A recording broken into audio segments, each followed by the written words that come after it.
All right, y'all. So let's see, the first five of these, they want us to tell whether these are linear or exponential growth and then answer the question. So just remember, linear goes up by the same amount every time, to where exponential goes up by percentages each time, okay? All right, y'all. So number one, the value of a house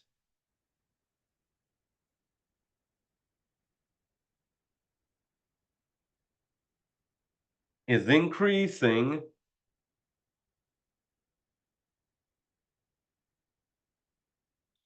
by 2,300 a year.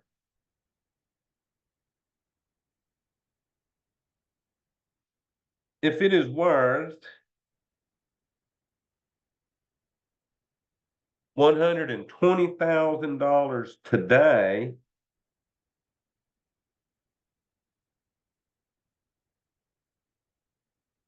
what will it be worth in 3 years?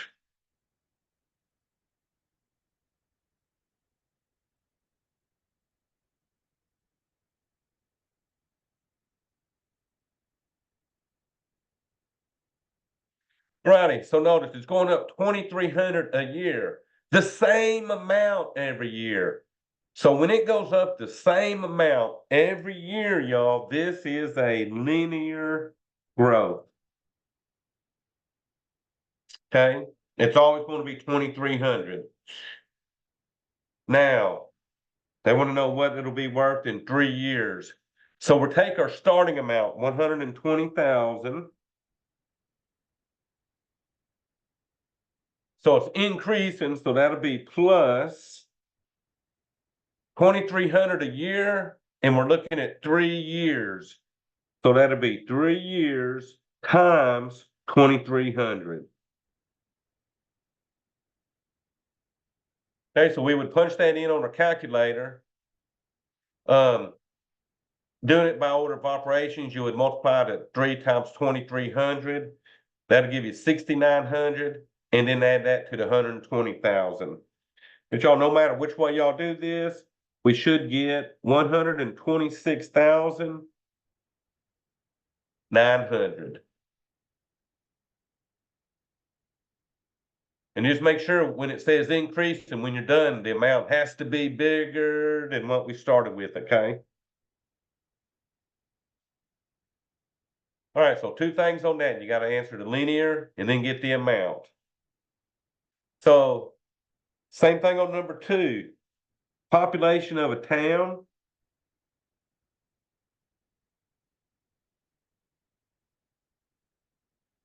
Increasing by 612 people per year.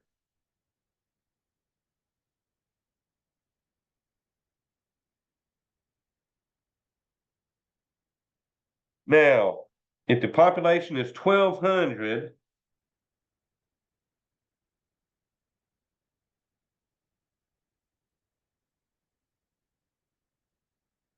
today, what will the population be in 4 years?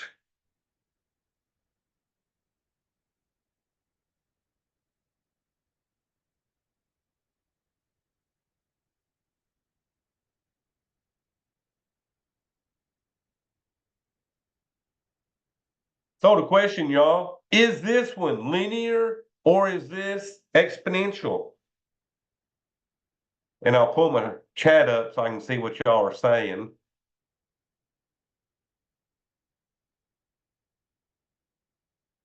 So linear or exponential? And let's see, they're telling us it's increasing by the 612 a year. So making linear, good job. Y'all remember, linear is always the same amount every year, and this one they said was 612, okay? All right, so we take our starting amount, 1,200, increasing would be added, and it's 612 times our 4 years. So 4 years times 612 people. Alrighty, y'all. So we would throw this into our calculator. And that gives me 3,648.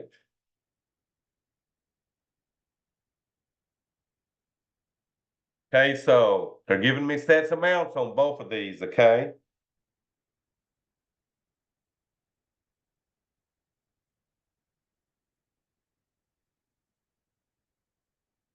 Alrighty, so this next one, um, during the worst periods of hyperinflation in a certain country, so during hyperinflation, sort of what the US is doing now, right? All these prices going up and up and up. So during inflation, the price of food increased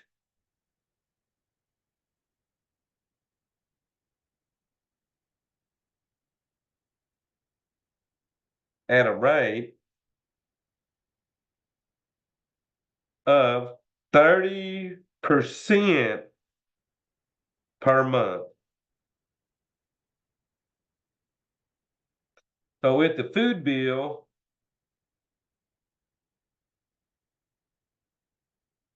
was $90 in 1 month during this period,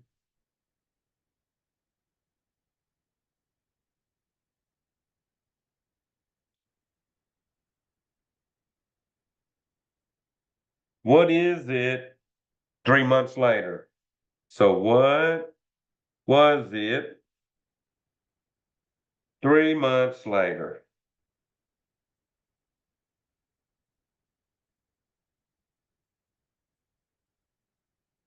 So is this growth 30% a month? Is this linear or exponential?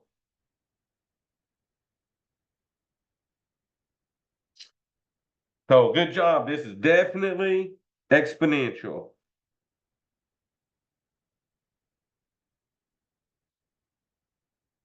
So a little trickier when it's exponential on these, because you got to figure out what 30% is of each of these amounts, and then add that, take a new amount, do the 30% again, and then so on.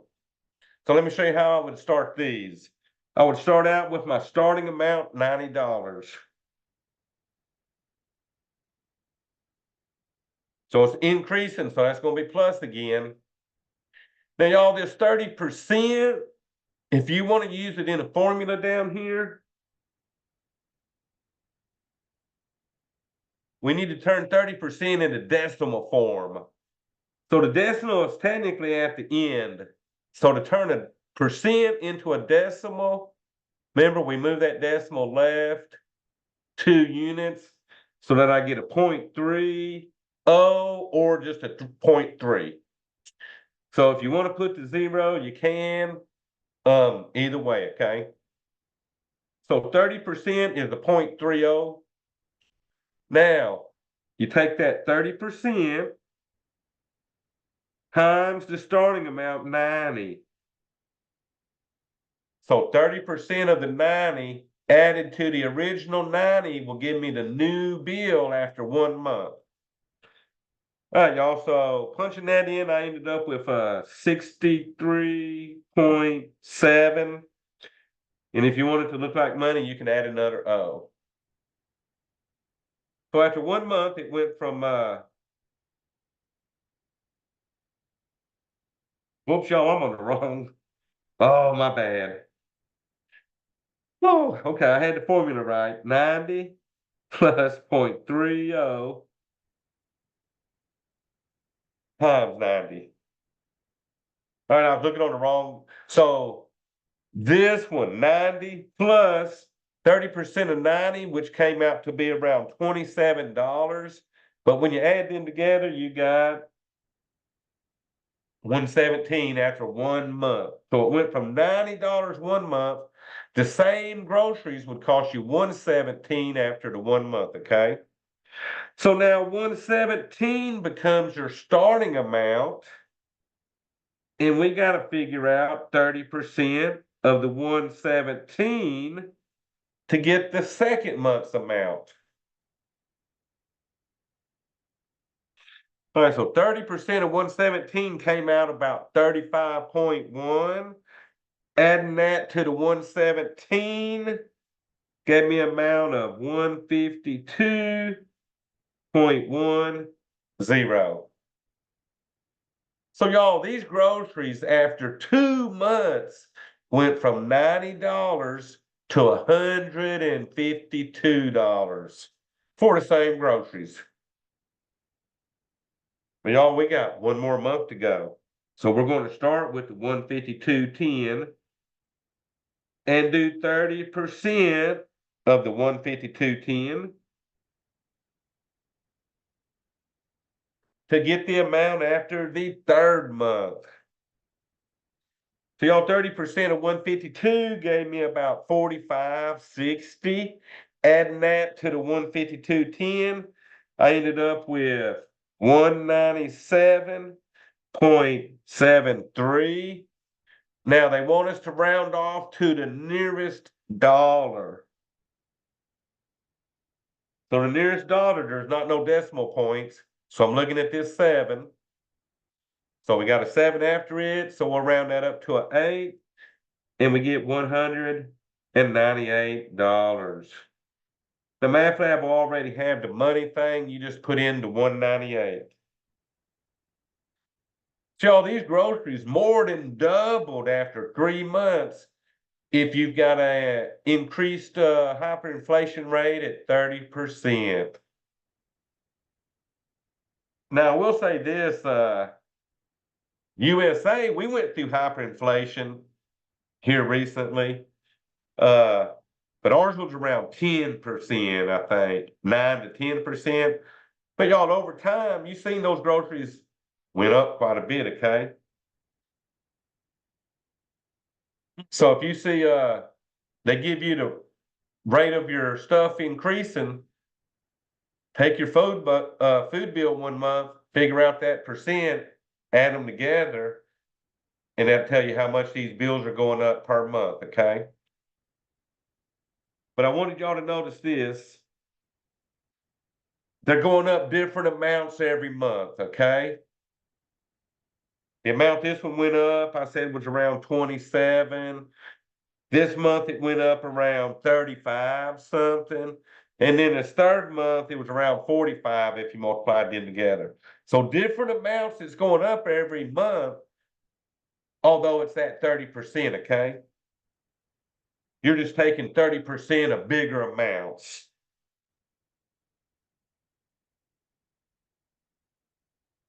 All righty, number 4, the price of a computer part, so a computer component, they call it,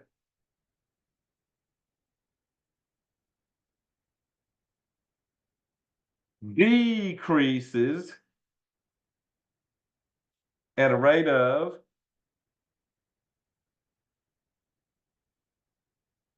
9% per year.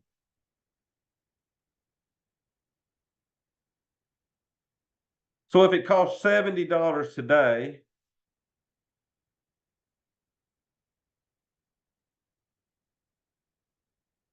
what would it cost in 3 years?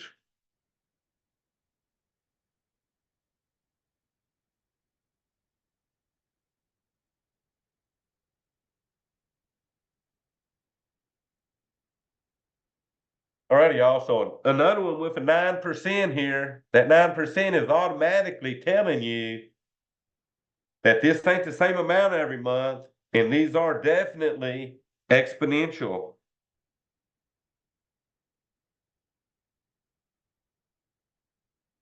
Woo, and thank God we're only doing it for 3 years, right? All right, so we take our starting amount. Now look, this one is decreasing. So we're going to be subtracting on this one, okay?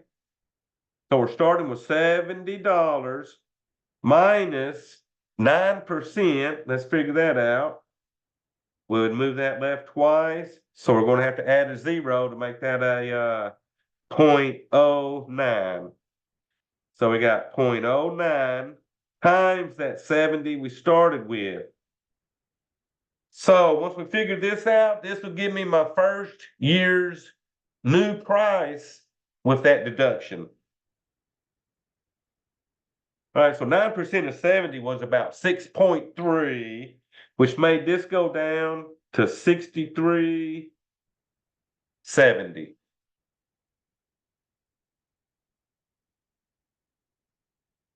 All righty, I'm trying to look. This one wants me to round to the nearest cents when I'm done, so that means 2 decimal places, okay? All right, y'all start with the 63.70. We'll subtract 9% of 63.70.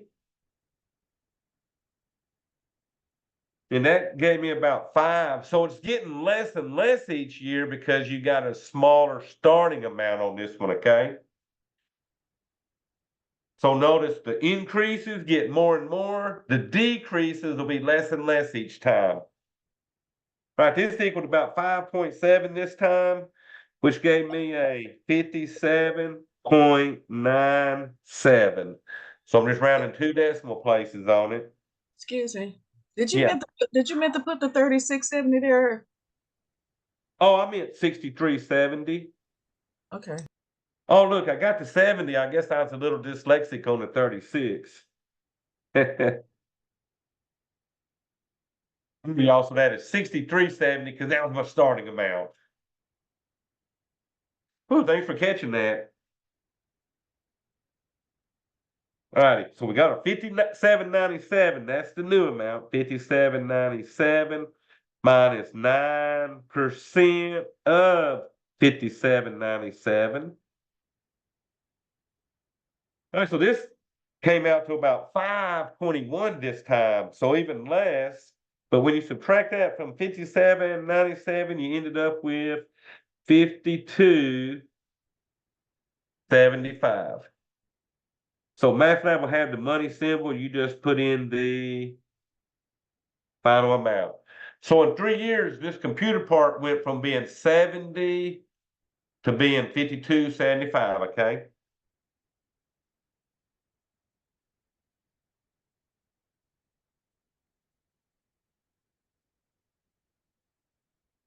All right, y'all. The value of a house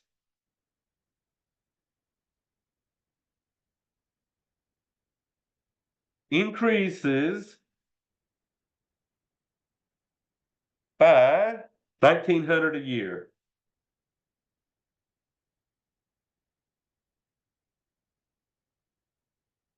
If it is worth 110,000,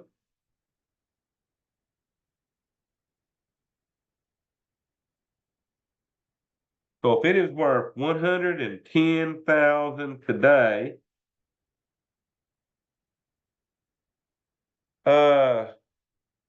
what will it be worth in 3 years?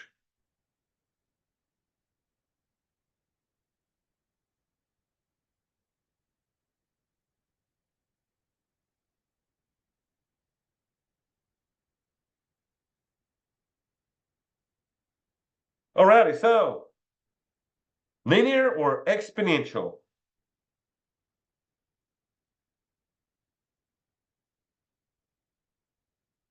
And let's see, we're doing what, 1,900 a year.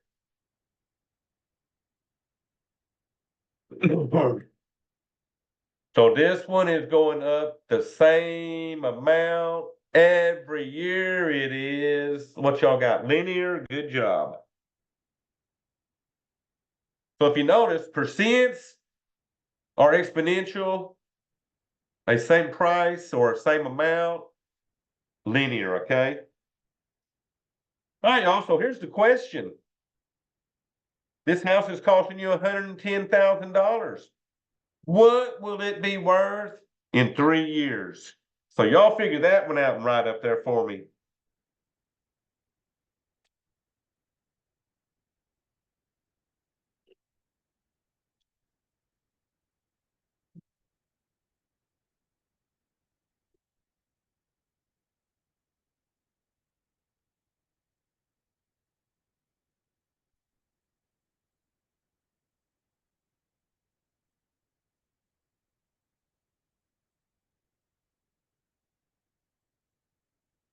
So what, Morgan, perfect, that's what I got. Good job. So y'all, two ways to do this. Start with your 110,000. And then you're adding 1,900 a month times 3. So that'll be 3 times your 1,900. Or you could do 110,000 plus 1,900 plus 1,900 plus 1,900. But y'all, no matter which way you do this, you should get 115,700, okay?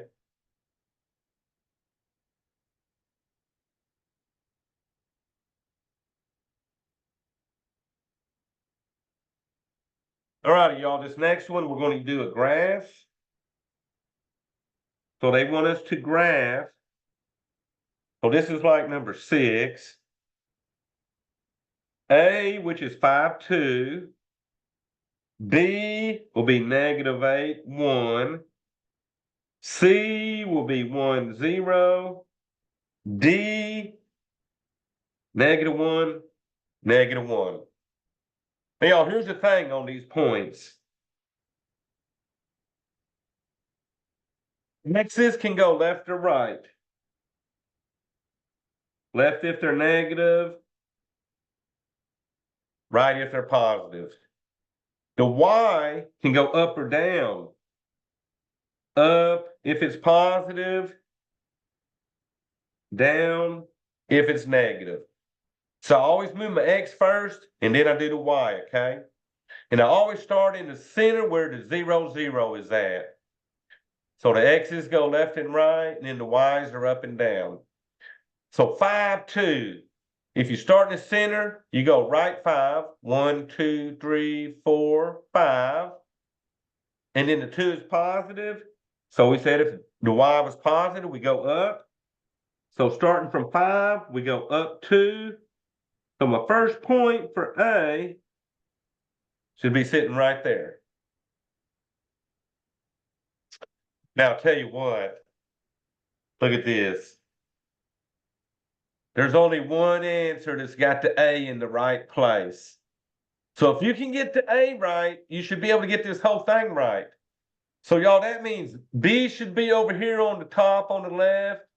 C should be right there, and D should be right there. So let's see if that's what we get. So B was -8, 1. So starting in the center, negative goes left. So 1, 2, 3, 4, 5, 6, 7, 8. The 1 is positive. So we go up 1, and that puts me right here for my B. And y'all, that's just exactly where B was on our answer. All right, C is 1, 0. So starting in the center, you go right 1. Since the Y value is 0, you stay on the line. So for C, we had to stay on the line because it was 0 for the Y, okay?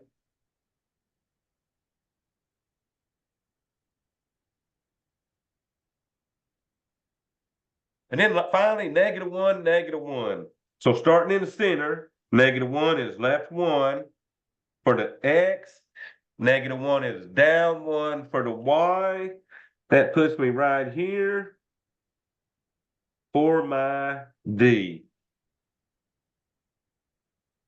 All right, y'all, so let me throw this answer sheet back up here. There you go. A, B, C, and D matching our little graph right there, okay? But y'all, like I said, usually on that one, if you can at least get the A,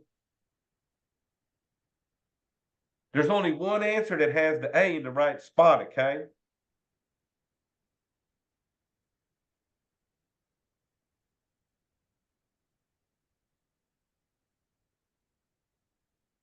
Oh, y'all, then on number, so that was 6. Number 7, they started dealing with the independent, dependent variables. So I'll just draw a little graph here for the X and Y stuff. The X's are your independent variable. The Y is a dependent. So the Y depends on the X's, okay? The X's can be anything, but the Y depends on the X's. So on this one, they just want me to tell what is the independent variable, what's the dependent variable. So you're taking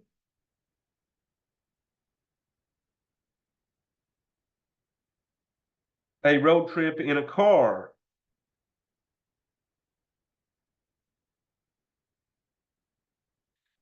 And want to know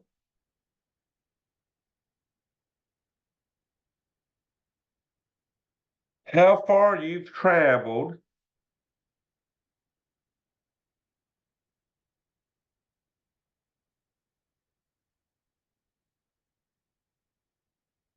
at various times during your trip.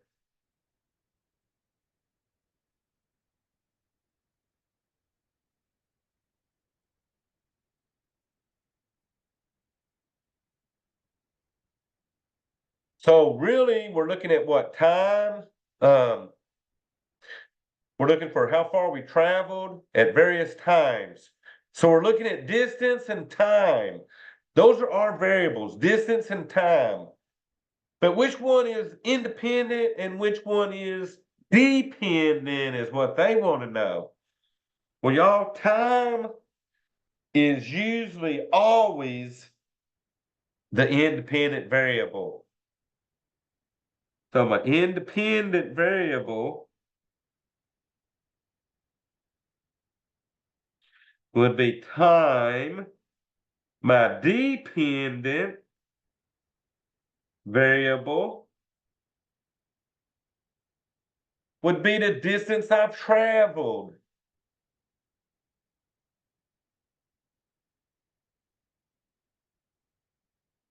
Right? Because the distance you travel depends on how long you've been driving.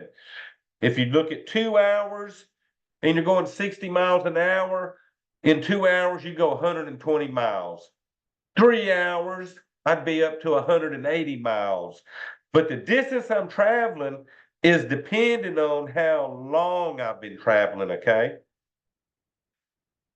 So that's what they're talking about on this independent dependent variable.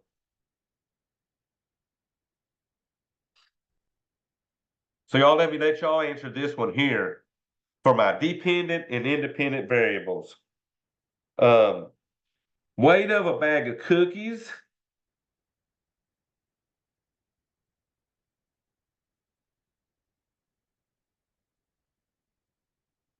and the price of a bag of cookies.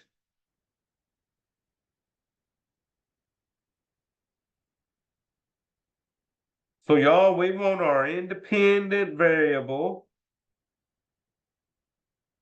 and our dependent variable.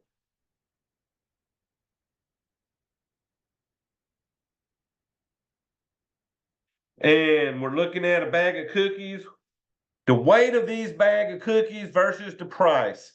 Oh, Griffin already got me one up there. So the price is dependent on the weight. Good job. So the independent variable would be the weight of the bag.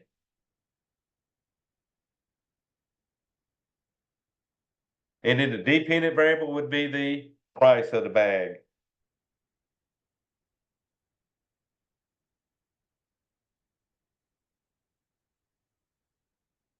Um, and y'all know that when you go into, especially when you buy vegetables and fruit, the price you pay depends on how much them fruits and vegetables weigh on that scale, right? Okay. The more produce you put on it, the more you're going to pay.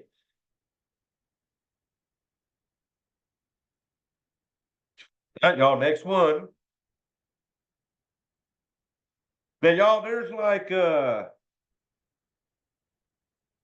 15 questions altogether on my study guide, but I only got 12 of them on the test, okay? All right, y'all.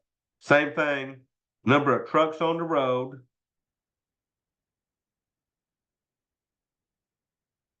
and air quality.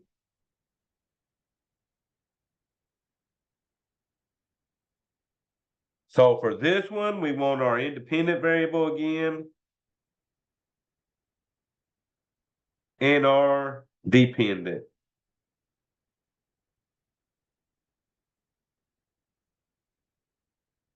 So the number of trucks on the road and the air quality. Which one do you think is independent? Which one is dependent?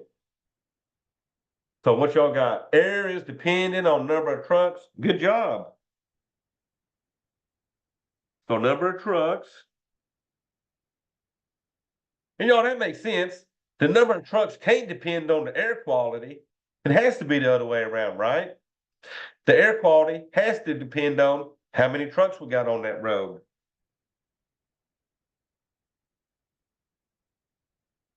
So if you're doing this kind of fun stuff,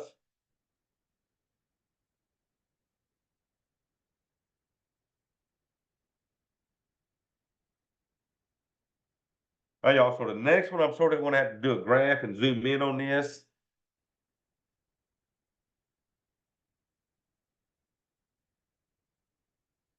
And they just want us to mainly describe the function in words. So it looks like my years are starting at what, 1980 and going to, not quite to 205, probably around 2004 or so. This is the average age of death. So it looks like they were dying at around 60 something here.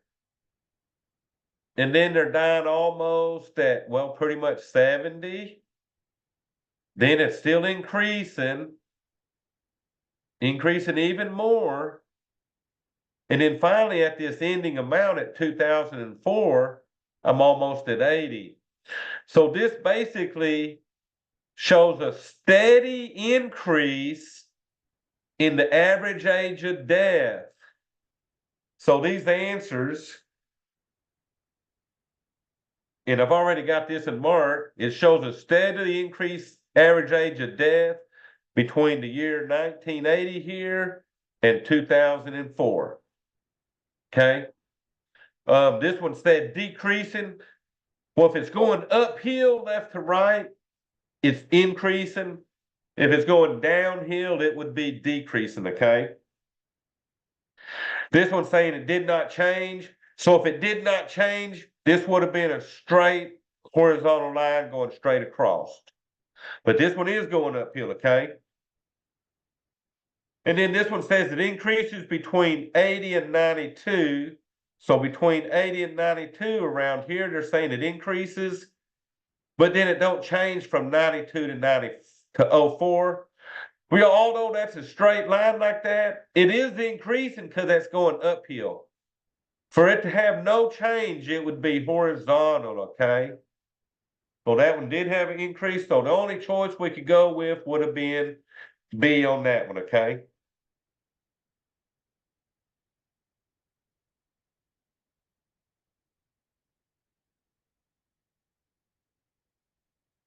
Then I sort of wanted to know a little bit of definitions here.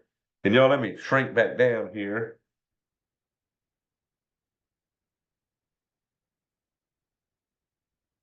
Well, wrong button.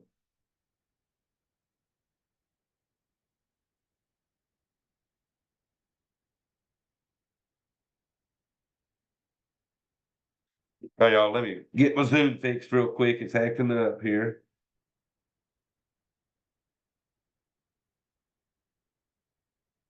All right, there we go. All right, y'all, sort of see if y'all know what this definition is. In mathematics, what is the purpose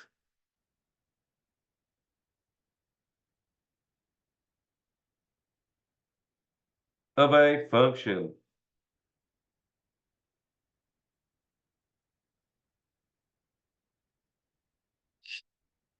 And y'all, basically, this is going back to what we just did on those problems like this. A good job. It describes how one variable depends on another. Good job. Perfect. So it describes how one variable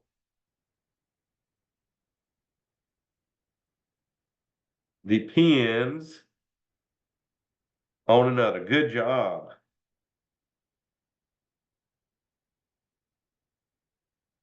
You know, that's why they did so many of these where y'all had to figure out what is my independent, what is my dependent variables, okay?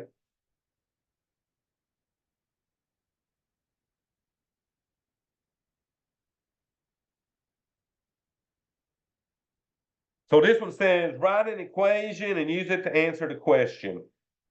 So the cost of renting a car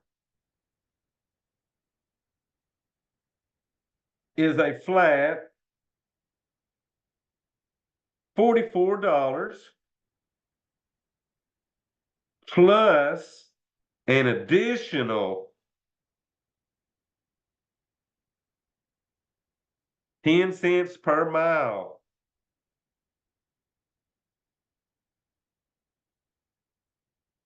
That you drive.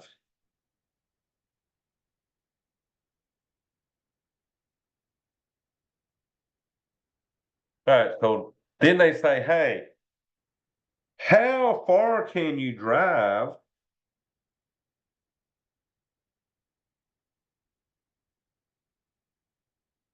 for $89?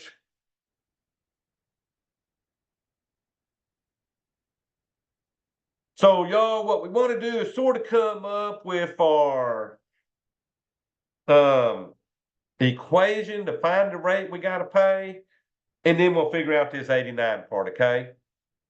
So the cost of renting a car, so renting my car equals, well, they say I got a flat rate of $44. So you, no matter what, whether you drive it a mile or no miles, you're starting out with $44. Plus an additional, so that'll be plus 10 cents per mile. So you got to put 10 cents in decimal form.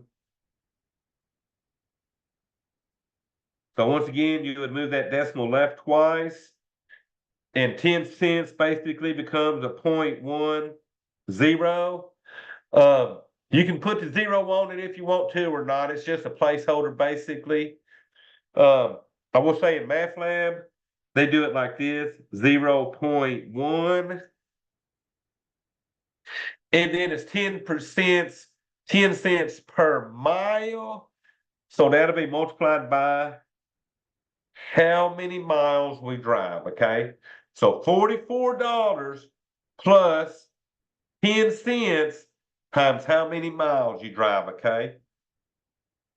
So you could do that. Now I'm just saying that's how MATLAB does it. You could do 0.10 times the M. Y'all, it don't matter. Like I said, 0.10 and 0.1 are basically the same. So now when they ask you a question like this, how far can you drive for 89? They're giving you the R. The rate you're wanting to pay is $89. So we put that into the formula for the R. And we're solving it for the M. So an equation like this, to solve for the M, you got to move the 44 to this side by subtracting.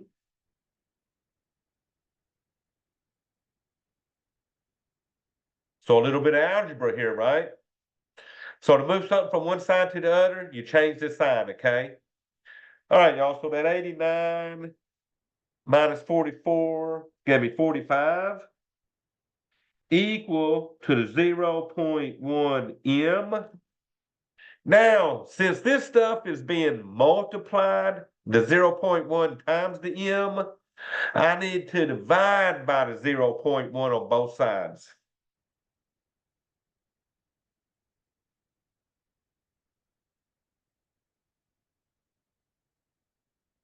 Cause it's 0.1 divided by 0.1 basically gives you a 1. So you got 1M.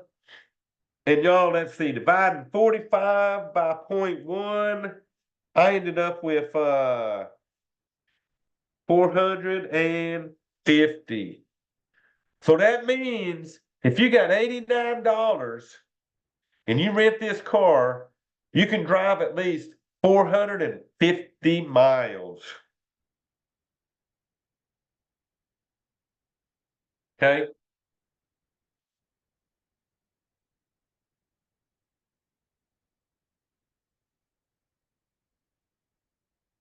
All right, y'all. So this one we're going to need another pad, another page for.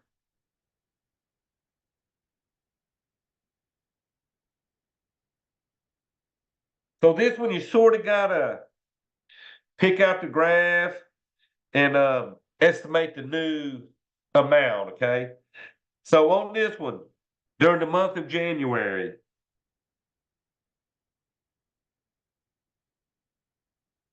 the depth of the snow at the base of one ski resort decreased. So decreased by 2 inches each day.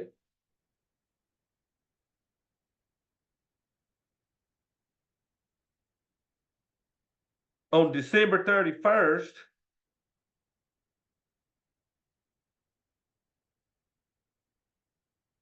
there was a depth of, so there was a depth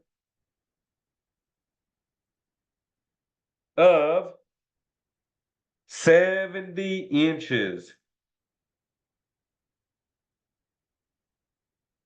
So they want me to find an equation to model this, and then estimate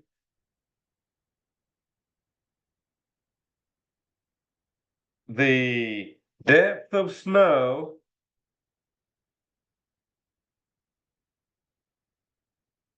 on January 28th.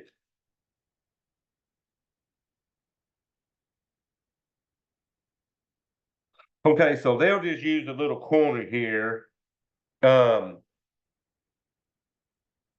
Now my scale is going to be off. Let me see if I got enough pad here.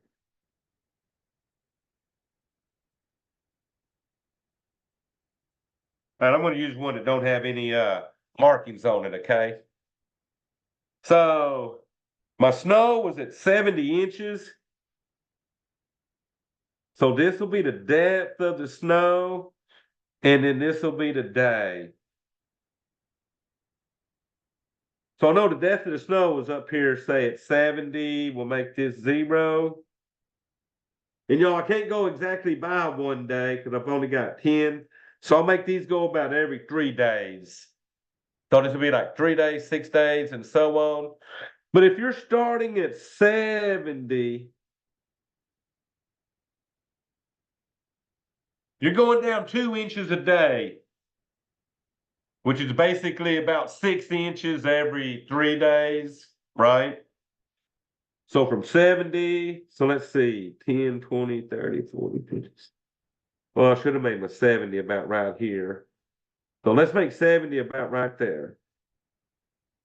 So for every 3 days, it's going down about 6 inches. But y'all just want y'all to see it's sort of going to be a linear line going down through here, okay? And let me see.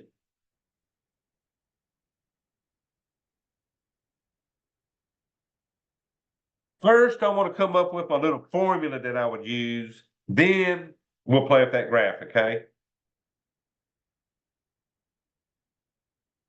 All right, so we're starting with 70. So the depth of my snow will be 70 minus what I said, 2 inches a day.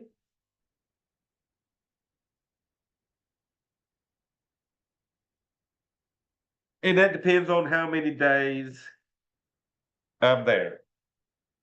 So the first thing we're going to do, We know the starting amount was going to be 70. What's the ending amount? Well, 28 days is what we got to worry about from December 31st to January 28th is 28 days. So we need to put a 28 into this for the number of days. And y'all, that'll give me 70 minus 56, which equals 14. So on January 28th, this snow will be 14 inches and it started at 70. So when you do that, let me show you what their answers do. There's only one that's got the right amount. So we had 14 inches. And if you notice, if this was the days here and the depth, it started at 70. And these must be, oh, it's hard to tell what their lines are going by. But notice this one down here is pretty close to getting down here by the 0. This one ain't even halfway, so that'd be like 35 or what are they saying, 42? This one's ending at 19, close to ours, but still off. And then this one's ending up here about 22. So you're looking for the graph that has your amount on it, okay?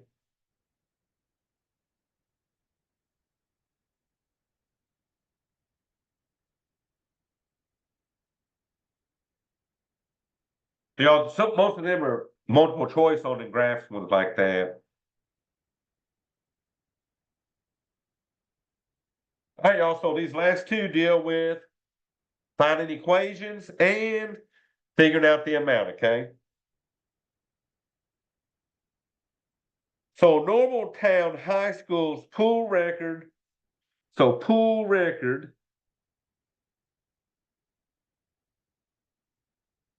for the 100-yard freestyle was 46.90 in 1990. Assume the record falls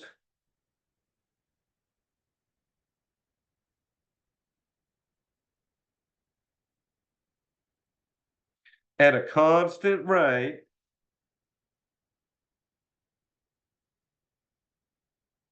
of 0.04 seconds per year.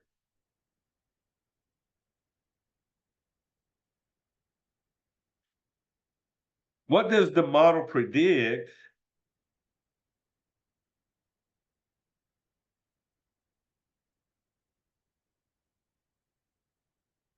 for the record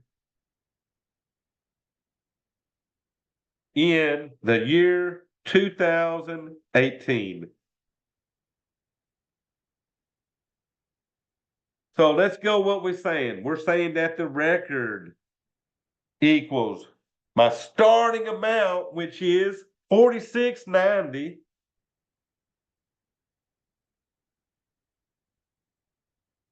It's falling.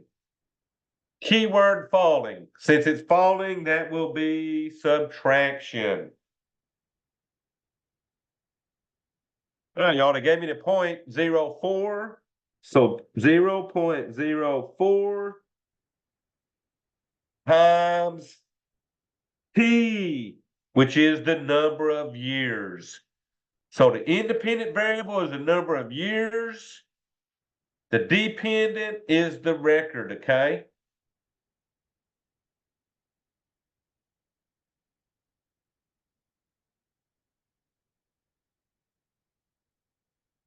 All right, y'all. So we got to figure out how many years went by from 90 to 2018, plug them in for RT.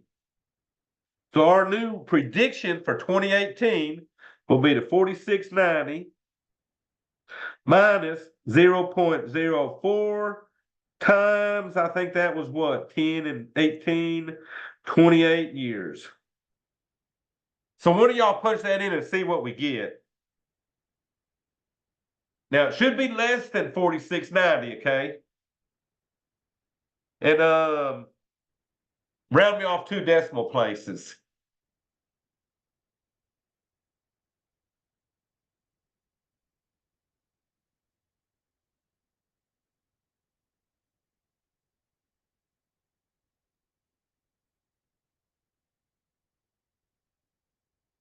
All right, y'all, let's see. Doing that, we should get 45.78 seconds. Now remember, math will give you the seconds. You just got to put in the 45.78.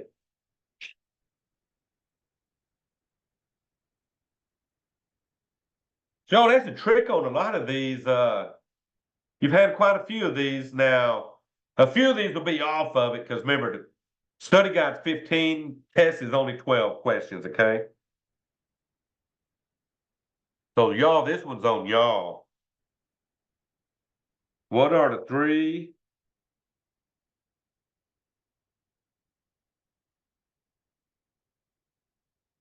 basic ways to represent a function?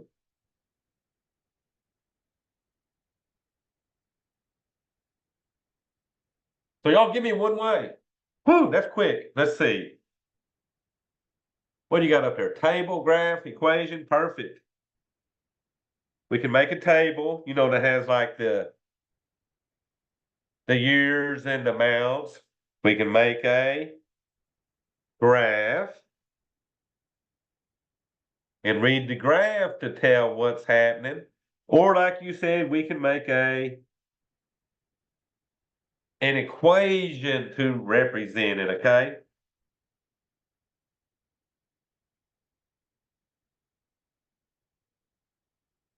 All right, y'all, so that is your Chapter 8, 9 test review. Remember, the test only has 12 questions. Okay? All right, y'all, so that means next class I'm gonna go over most of that what is it? Final exam review, okay? And get y'all ready for the final, because y'all, this week is our final week. Thursday actually is the last day of class. Thursday's the last day you can do any work on MathLab. So you got to do this final exam and this test over 8 and 9 before Thursday night at midnight, okay? Because y'all, after midnight on Thursday, MathLab will shut down and you lose access to it, okay? And that's because we got to have summer 2 grades in, and extended summer grades are due by Friday, okay?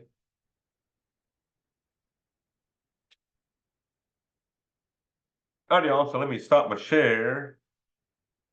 So y'all can still send in the stat projects. I'll still take those. And I'm gonna start trying to get them graded, y'all, okay? That way we can have all this done. I'll try to grade all my stat projects before our next class on Wednesday, okay?